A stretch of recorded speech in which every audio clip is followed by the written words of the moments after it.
Mang Javier tungkol dito.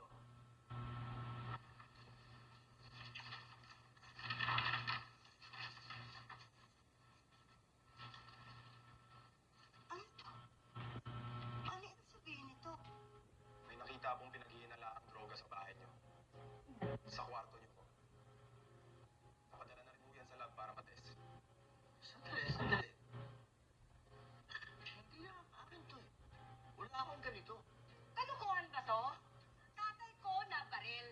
Biktima sa kami. Mga biktima. Kami pag-iinalaan niyo kami?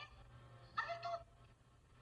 Habang nag-iimbestiga po kami, may anonymous caller na tips sa amin na kaya daw pinagbabarit ng bahay ninyo kasi kalaban sa pagbebenta ng droga si Mang Javier sa Distrito 6.